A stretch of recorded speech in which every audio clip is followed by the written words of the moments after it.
All right, break out the notebook. Time to put it all together. Let's start with this. It's an arrow for the crossbow, and it matches Freya's wound. It's the murder weapon. I'm sure of it. Despite the fact it doesn't have any blood on it, and it wasn't found anywhere near the crime scene? It was cleaned, then it was hidden. I don't think anybody expected us to get down to that room at the bottom of the lake. Okay, so Freya was shot by a crossbow. Where was it fired from?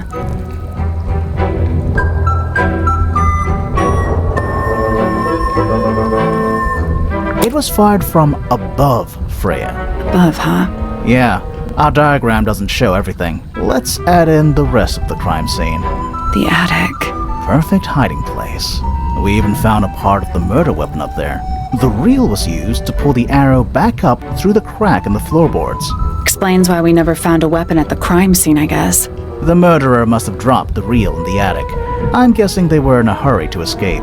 Wait, the arrow was fired through the crack in the floorboards? Yeah, it's directly above where Freya was found lying on her back. Nope, doesn't add up.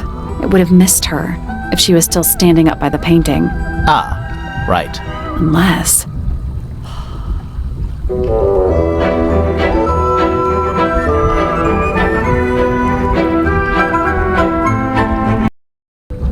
Freya was already lying on her back before the arrow was fired. I think so too.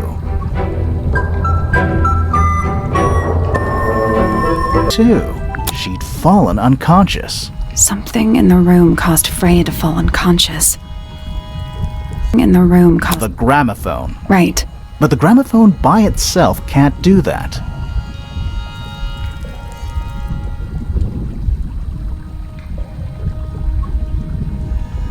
There was something in the gramophone. Something small. Pointer's research says it can emit an incredibly loud hiss when it feels threatened. Poppy and Fitz both said they heard a loud noise around the time of the murder. Neither of them had any idea what it was. This seems a little far-fetched. Is it really loud enough to knock someone out? No, I don't think so, not by itself. But don't forget, it was being amplified by the shape of the gramophone. I don't think we're purely talking about volume either.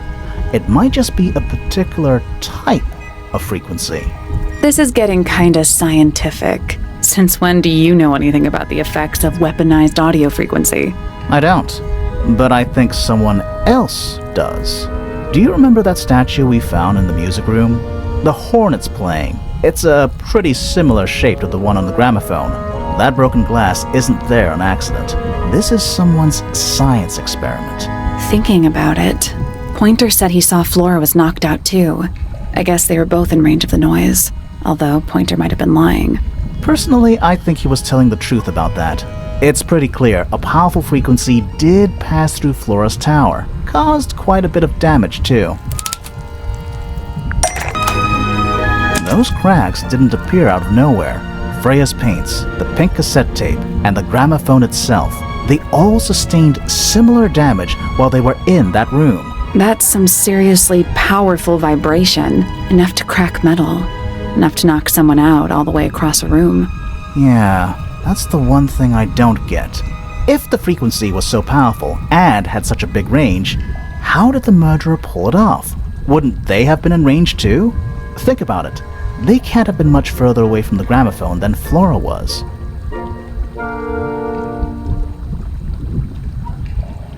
They protected themselves. How?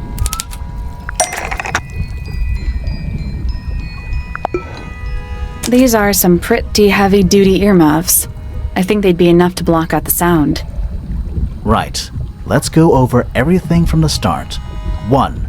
Freya is painting Flora's portrait. They're listening to music on the gramophone. 2. The murderer is hiding in the attic, wearing earmuffs. 3. The golden beetle starts to emit its hissing noise. Hold on. How did it know? The beetle? Yeah. What triggered it at that particular moment? Pointer's research said it makes the noise when it feels threatened. I'm not sure. Maybe something in the music? Maybe. 4. Freya and Flora are both knocked unconscious by the vibrations. Freya lands on her back. She drops the brush and palette by her side. 5. The murderer fires the crossbow directly downwards. 6. The arrow is pulled back up on the reel. 7. The murderer leaves the attic, presumably. 8. The door is kicked down. Fitz and Poppy enter the room. That's it. There's something bothering me. What? I just want to check something. Let's go back to the crime scene.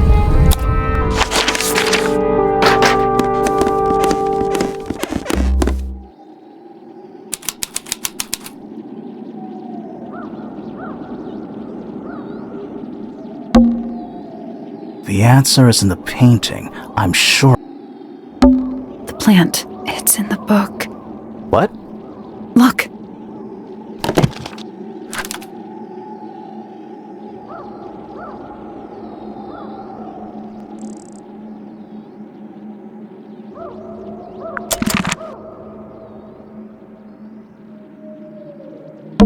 It's dark.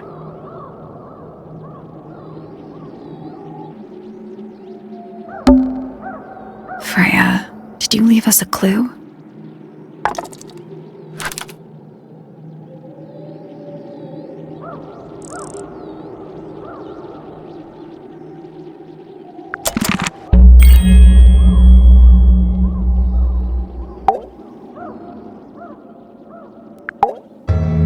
So what's bothering you?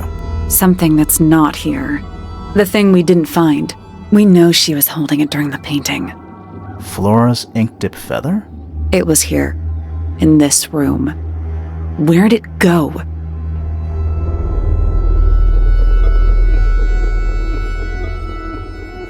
We found it somewhere else.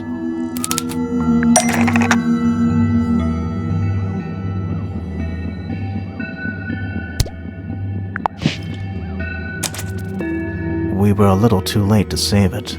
So it was stolen from the crime scene, and ended up in the incinerator down in the study. Someone wanted to destroy it, I guess. But how? How was it stolen from up here in Flora's tower? Presumably, Flora dropped it when she fell unconscious. Yeah, and then what? The murderer couldn't have stolen it if they were up in the attic. So the question is, how could they steal something from a room they weren't able to access? The final clue about the crime scene. Freya left it for us right here. It's in the unfinished painting. It's not quite a photo, but still, it's an image of the crime scene recorded just before the murder. If only she'd finished it, then I could be totally sure. It's true she never finished it, but she did intend to finish it. Meaning? We know more about the painting than what Freya actually got down on the canvas. Freya prepared all the colors she was going to need before she started painting. The yellow paint was going to be used to paint the sketch of something sitting in the window. Something in the window. Oh.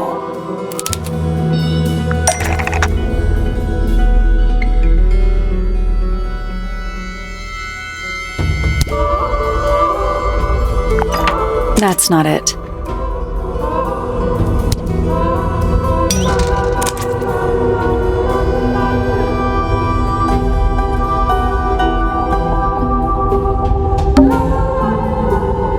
There she is. Our little thief. How long has it been there? Did it hear the whole conversation? She did. But she's a very good listener.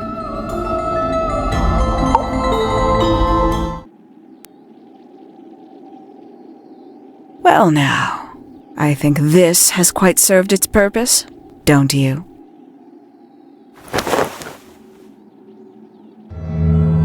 Penny, why did you... It's Penelope, if you don't mind. But before we begin, isn't there a certain formality demanding our attention?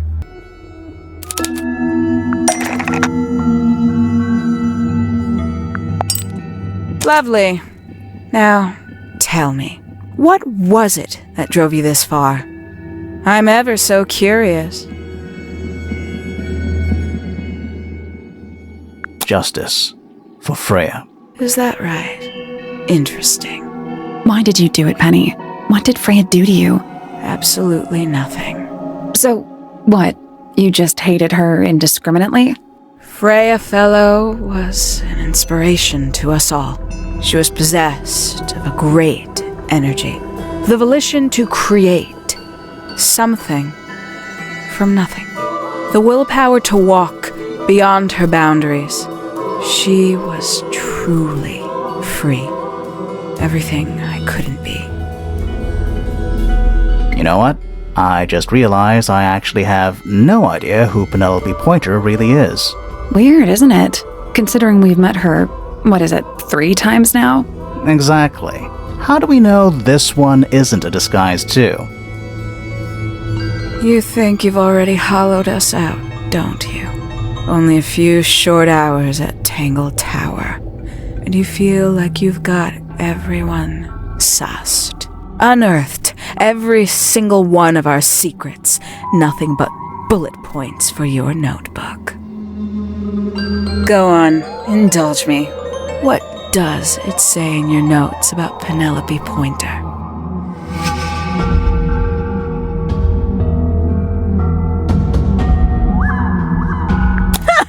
I suppose I can't argue with that, can I? Penny, we only know what you choose to tell us, so why not help us out? Very well. Penelope Pointer is actually not very important at all. She pales in comparison to those who came before her and to those that came after. Living at Tangle Tower, it is very difficult to attain the levels of self-realization you probably take for granted. You sure this is a Tangle Tower thing and not a you thing? Perhaps you didn't notice. Not one of them is happy, not one. So why stay? Why not just leave? I thought she did leave. Penny, you said you traveled, didn't you? I did. Many times I've walked away. It did not help me. You saw the family tree hanging in the grand hall, did you not? Yeah, it lists a bunch of people who don't live here anymore. A bunch of people who don't live here anymore. I couldn't have put it better myself. My mother, for one. My father, too. The other 2 Remingtons. Poppy's mother, Primrose. And her brother, Richard. And Fitz's father. That's 5. 5 people that might have lived here, but don't. And that was the first question I wanted answered. You wanted to know where they'd all gone? More than that, I wanted to know if I belonged with them. I have no place here. Not among the Fellows, the Remingtons, or the Pointers. But I felt there must be a reason why everyone else left. Some common purpose they all shared. Perhaps it could be my purpose too. So, what did you actually do about it? Nothing I could do, at first. Nobody would tell me anything. The more questions I asked, the fewer answers I got. Then, I found it. I was 19. Same age Freya is now. Found what?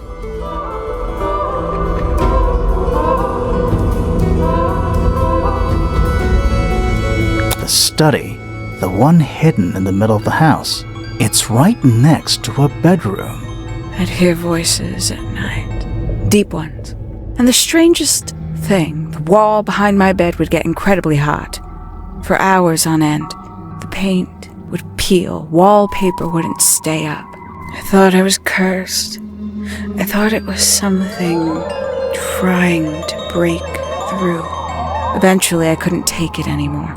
I found my way in the same way you did. Once you know it's there, it's simple. So, you got into the study and found the incinerator. That must have been a relief, right? It was still warm when I found it. Then, I looked inside. Let's see how thorough you've been. Tell me, do you know what a misted is? Misted? Mistids? Sure, yeah. You're more observant than I thought. Sorry, what are we talking about? It's a collective term from before my time. Birds, insects, amphibians, anything living off the lake water. The mutation can take several generations, or it can happen overnight. Wait, mistids, like cryptids, like Bigfoot or whatever. A little egregious, isn't it? I suspect that was an intentional parallel. The main difference being mistids are perfectly real. They're just kept secret. Or at least, that was the original plan. As it happened, some got out. Quite a few got out. How do you know all this? When I entered the study at 19, I found a single object that rather changed my life. Something which answered my questions while at once creating all new ones.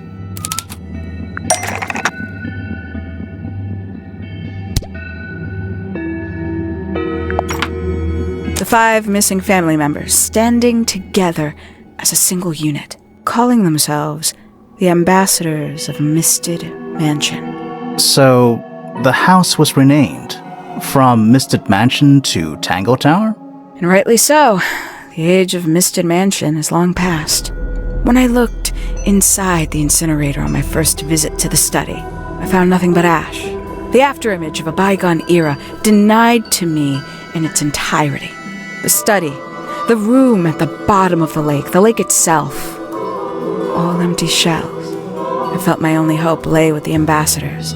If I could find them, maybe they'd share the family history that Flora and the others were trying so hard to forget. How did you track them down? It was tough. They'd taken almost everything. Books, maps, charts, the creatures themselves, all lost, taken away or destroyed. But I got lucky. I got a lead. I found one, and he led me to the rest. And? What happened? Why'd you paint out all their faces? They didn't help you either, did they? 19-year-old me had imagined they'd all left with a mission, a unified purpose, but they hadn't. They were, in fact, every bit as fractured as the people that still live here. Most of them had left tracking escaped mistids. Some claimed to be researchers, others little more than hunters. All 5, completely useless to me. Even your own parents? Eventually, I returned to Tangle Tower. I had nowhere else to go. I considered giving up. But instead, I made a decision. There was only one person at Tangle Tower still of interest to me. My dear Uncle Pointer had suddenly made a show of taking up astronomy. A fairly superficial charade. I don't think many people were fooled by it. But I knew it wasn't just a falsehood. It was a mask. Pointer had found something from the era of Misted Mansion.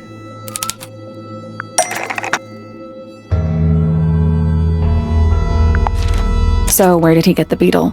I cannot be sure, but I theorize that he received it in the post. In the post? From who? Who can say? Someone outside Tangle Tower. But the thought that he would be in contact with such a person, all that time, I decided to take what was owed to me. So you stole it. Stealing the beetle turned out to be only the first step. Upon realizing it was gone, Pointer made little effort to disguise his frustration. I asked what was bothering him. He foresaw no risk in sharing a little of the truth with his niece. He told me he'd lost a rare treasure, something he'd been keeping safe. I suggested, innocently, that perhaps it was not lost. Perhaps it had been stolen. He was very ready to believe he'd been the victim of theft. When I offered to call in a private detective, he jumped on the idea. She arrived the next day. Hawkshaw prides herself on her punctuality, as you know. Why, though? Why go through all that? The name, the costume, and everything? It's somewhat sad to admit, but I had little use left for Penny Pointer as she was. Hawkshaw afforded me new advantages, opportunities. But didn't you have to pretend to be working for Professor Pointer? Well, that was one of the advantages. Pointer was in such a desperate state, he was finally willing to share some of his secrets. On the second day, Hawkshaw explained she needed to be able to search the secret laboratory. Pointer gave in and gave me the code for the harp statue. Reluctantly, but still. So, you stole Pointer's research? I would have done, if I'd found anything worth stealing. But he had made remarkably little progress, barely scratching the surface of the beetle's true mystery. Which is? It carries an exoskeleton approximately 90% identical to gold. But it's not the 90% I'm interested in. Did you ever question what exactly makes the water here so unique? Before Misted Mansion was built over the lake, before the lake was even a lake, Lord Remington and his wife built a small structure here, a research station, supposedly. Fast forward 2 or 3 generations, and as you saw for yourself, it's been mostly cleared out. The ambassadors took everything when they left. And everything they didn't take was burned in the incinerator. However, possessing additional insight, I found something the others had missed. It's not much, but I have what I need. So, why isn't this the end of the story? Why did you stay? Why did you kill Freya?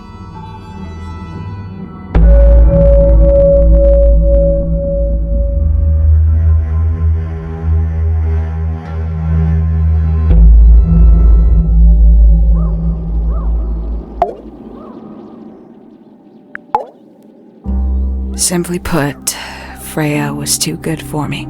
It's my fault. I pushed her over the edge, unknowingly, but still, I take the blame. What are you talking about? Did you know I based the design for Hawkshaw on something Freya painted?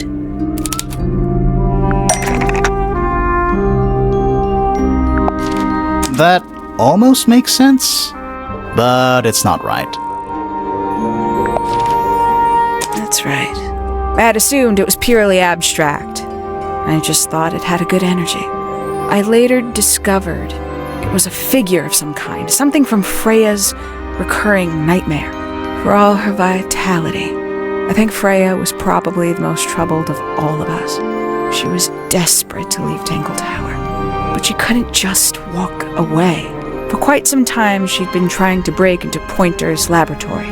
Freya and her friends were halfway through deciphering those symbols on the harp statue, I believe. Why did she care about getting into Pointer's lab? That's exactly what I wondered. At first, I thought perhaps she just wanted to free the beetles.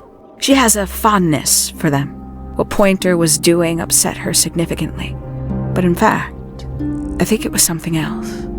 I think she wanted to free Fiona. The real reason Freya was unable to leave Tangle Tower is that she could not get Fiona to agree to come with her.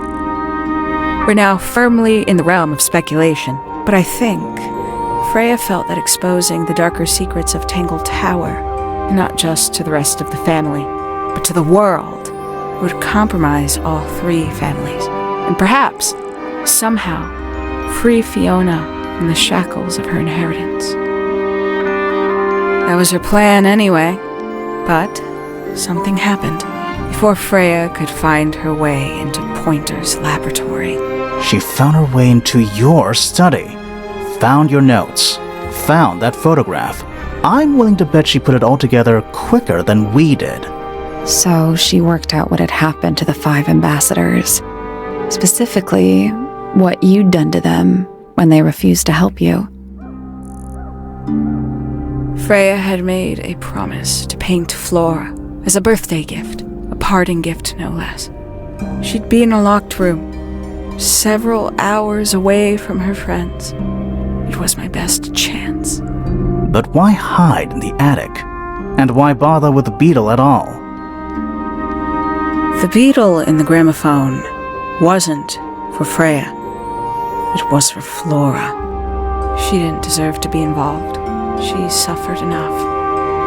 I couldn't get Flora out of the room, but if she could be unconscious, then she wouldn't have to witness anything. Why the knife? The illusion of the painted knife with the blood. That was for Fiona. And Poppy too, I suppose. Gave them something to focus on. You mean it distracted them while you made your escape? It helped them cope. The very idea of something abstract, something supernatural. I believe it made things marginally less painful for them, initially. Worked on you, too. So why are you still here? Why not take your first chance and leave? Well, I've been waiting for an opportunity to get my beetle back. I'd really rather not leave without it. Wait, it's still here?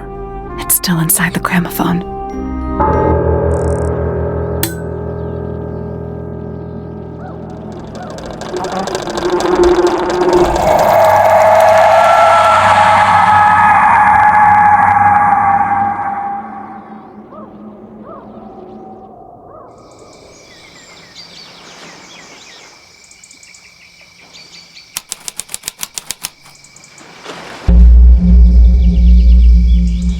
What's going on? Poppy, they are both awake. I can see. You two all right? My head hurts. What happened to us? You were both unconscious. 14 minutes by my count. Really? You're both fine. No injuries. Was it the beetle? In the gramophone? I heard it through the ceiling in my room. The exact same sound we heard before the murder. I guess it must have been. So how did we get down here? What happened to Penny? Fitz saved both of you, obviously. When I reached Flora's tower, you were both unconscious, and Penny was crouched down beside you. She had her crossbow on her, but who knows? She may have just been checking you were both asleep. Did you know that she was the murderer? Poppy and Fifi suspected her. Apparently, they were pretty close to solving it themselves. Fitz did not want to believe us, because he liked Penny. A lot. But what happened? Fitz, what did she do when she saw you? She jumped out the window. What? Did she survive? She did. I heard something land in the garden outside my room, but by the time I got out there to check, she was already gone. Hang on. Poppy, why do you have Penny's hat bird? She left him behind. I found him sitting on the floor in the aviary, all by himself. Poor little thing. The mean lady didn't care about you at all, did she? No, she didn't. I apologize. Poppy seems to be under the illusion that the bird can understand human language.